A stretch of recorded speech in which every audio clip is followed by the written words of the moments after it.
चार चीजों को ब्रह्म हत्या के समान कहा गया है।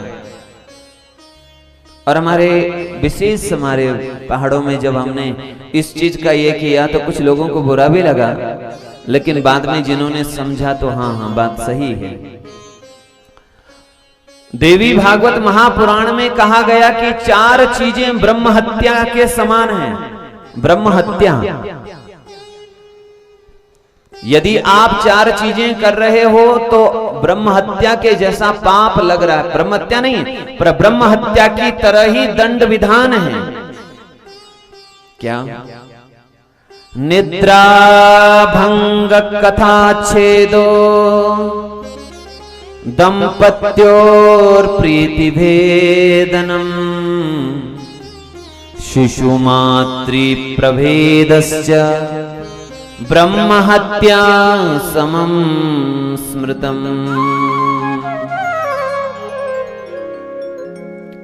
पहला है ब्रह्म हत्या के समान, ब्रह्म हत्या समम, ब्रह्म हत्या के जैसे पाप है। पहला कौन सा? निद्रा भंग।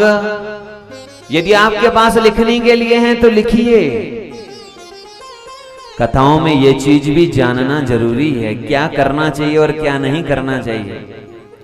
निद्रा भंग कथा छेदो। निद्रा भंग करना माने किसी को नींद से उठा देना, ये भी ब्रह्म हत्या के जैसा पाप है। कोई सोया है आनंद से और आपने उसको उठा दिया।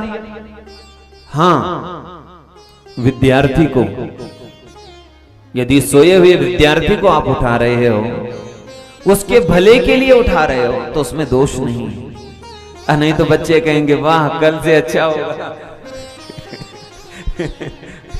अच्छा महाराज जी आपने सुना दिया, कल से माताएं कोई हमें उठाएगी नहीं। बढ़िया 10 बजे तक सोते रहेंगे, और 10 बजे तक सोते रहेंगे तो स्कूल कौन जाएगा? ये विद्यार्थियों के लिए या जिनका कोई विशेष काम है उनके लिए, उनको छोड़ करके यदि किसी व्यक्ति विशेष, कोई सहज व्यक्ति सोया है और आपने उसको अकारण उठा दिया। किसी को आदत होती है, रात को कहीं जा रहे हैं, कोई रास्ते पर कुत्ता भी सोया हुआ है तो उसको जानबूझ के उसको डंडा मार देंगे। कोई सोया है, प्रेम से आनंद से सोया है, उस समय अकारण किसी की नींद तोड़ देना, यह ब्रह्म हत्या के जैसा पाप है। पहला निद्रा भंग कथा छेदो। दूसरा ब्रह्म हत्या के जैसा पाप कौन सा? बोले कथा छेदो, कथा में व्यवधान करना। जैसे कुछ लोग बीच बीच में कथा में व्यवधान कर देते हैं, कुछ बोल देंगे, सामने आ जाएंगे, इधर आ जाएंगे, इधर आ जाएंगे, कोई कुछ चढ़ाने के लिए आ जाएंगे, कोई जो भी हो। कथा में बाधा डालना, कथा के प्रसंगों को तोड़ देना, कथा में व्यवधान डालना, यह ब्रह्म हत्या के जैसा पाप है। दूसरी बात, इसीलिए जब कथा में बैठो तो बिल्कुल शांति से बैठो। कथा में बैठे हो तो केवल हमारा और व्यासपीठ का संबंध है, बाकी यहां बगल में कौन बैठा है, इधर कौन बैठा है, उससे कोई मतलब नहीं होना चाहिए। सबसे पहले बैठना सीखो। अपने लोगों को बैठना भी मालूम नहीं है। कथा में, भगवान की पूजा में कैसे बैठना है, अनुशासन कैसे होना चाहिए, पहले हमें यह सीखना समझना पड़ेगा। जैसे विद्यालय जाते हो, स्कूल जाते हो, वहां अनुशासन जो होना चाहिए, वैसे ही भगवान के द्वार में भी एक अनुशासन होना चाहिए। कथा में व्यवधान डालना, यह दूसरा ब्रह्म हत्या के जैसा पाप है। निद्रा भंग कथा छेदो दंपत्योर प्रीति भेदनम। दंपत्ति में भेद डाल देना, पति पत्नी में झगड़ा लगा देना। अब ये तो सामान्य सी बात है, ये तो समाज में प्राय होता है शायद। पति पत्नी के बीच में वैमनस्य डाल देना, पति पत्नी के बीच में झगड़ा डाल देना, झगड़ा पैदा कर देना, विवाद पैदा कर देना, यह ब्रह्म हत्या के जैसा पाप है। और इसीलिए ये जो पति पत्नी के बीच में जो मतभेद डाल देते हैं, ये कोई और नहीं, जिनके साथ आप बैठते उठते हो और आप उठते बैठते हो, जो आपके कान में वो बातें डालते हैं, और उसके कारण से आपके मन में जो अपने पति और पत्नी के प्रति जो मन में वैमनस्य आ जाए, भेद आ जाए, दूरी बन जाए, वो ब्रह्म हत्या के जैसा पाप है। आप किसी को जोड़ ना सको पति पत्नी को, तो कम से कम उनको एक दूसरे से दूर मत करो।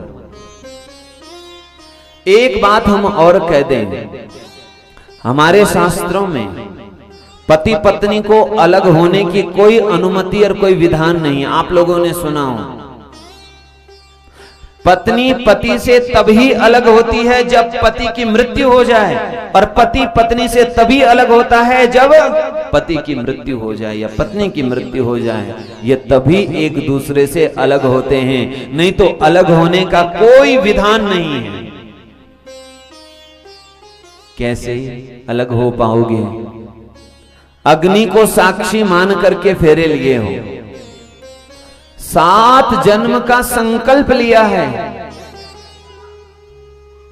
इसलिए सावधान उन लोगों से जो आप लोगों को एक दूसरे से दूर करते हो। ये बात केवल उनके लिए नहीं, सबके लिए है। दंपत्योर प्रीति भेदनम, पति पत्नी के बीच में झगड़ा लगाने वाले जो भी हों, ध्यान से सुन लो, उनको ब्रह्म हत्या के जैसा पाप लगता है। इसलिए खुद भी नहीं करना है, और यदि कोई कर रहा है तो उसे कहना ये तुम ब्रह्म हत्या जैसा पाप कर रहे हो। शिशु मातृ प्रवेदश्च, चौथा ब्रह्म हत्या कौन सी है? बोले शिशु मातृ प्रभेदश्च। शिशु कहते हैं बच्चे को, और मां कहते हैं मां को। इन दोनों में भेद कर देना, इन दोनों को अलग कर देना, यह भी ब्रह्म हत्या का पाप है। अब जो नई नई बहुएं आती हैं और पहले ही ये शर्त रखती है, देखो कुछ भी हो लेकिन मेरे को नहीं रहना गांव में, मेरे को नहीं रहना तुम्हारे बूढ़े माँ जी पिताजी के साथ, मैं तो अलग रहूंगी। जो नई बहुएं या नई बच्चे जो ये इस प्रकार का विचार जो रखते हैं कि हम विवाह के बाद बिल्कुल अलग रहेंगे, माता पिता से अलग हो जाएंगे, ये जो याद रखिए, वो आपके पति तो हैं, लेकिन आपके पति होने से पहले वो मां के पुत्र हैं, मां के बच्चे हैं, मां की संतान हैं।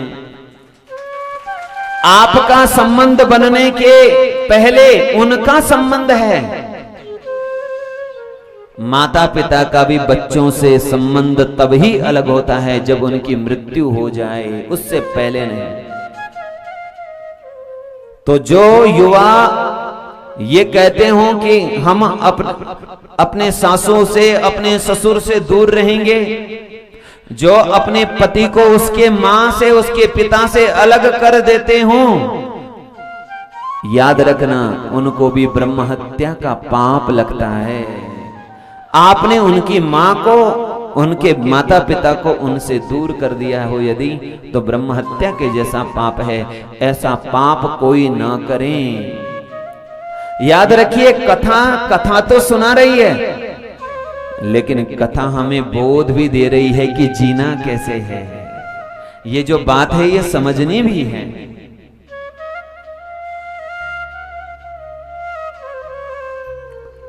ये 4 पाप ब्रह्म हत्या की तरह है, कभी न करें।